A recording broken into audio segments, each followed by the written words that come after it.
কেমন আছে এটা বুঝে কেবল হাল বুঝে, কিন্তু তারপরে কি দাম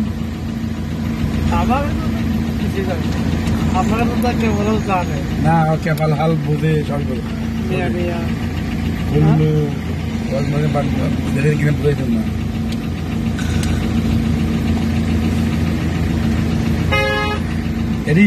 ইশারা কোনো ট্রাফিক মোড় নাই, ট্রাফিক মানুষ নাই, কোনো ট্রাফিক পুলিশ নাই, বাস এটি পার হলে 3000 রিয়াল, বাংলাদেশের টাকা 1 লাখ টাকা রিয়াল।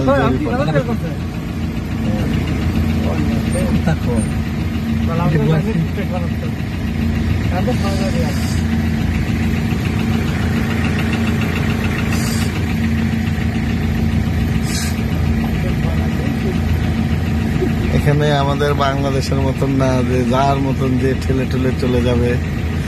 এখানে ইশারা পার হলেই 3000 টাকা জরিমানা, 3000 রিয়াল, বাংলাদেশের 1 লক্ষ টাকা দিতে হবে 1 মাসের মধ্যে। 1 মাসের মধ্যে দিতে হবে, না দিলে 6,000 হবে, না দিলে 6000 রিয়াল জরিমানা, তার মানে 2 লক্ষ টাকা। এই যে ইশারা ছেড়ে দিয়েছে, গাড়ি সব আস্তে আস্তে চলে যাচ্ছে, এই যে সবুজ বাতি চলে গেছে।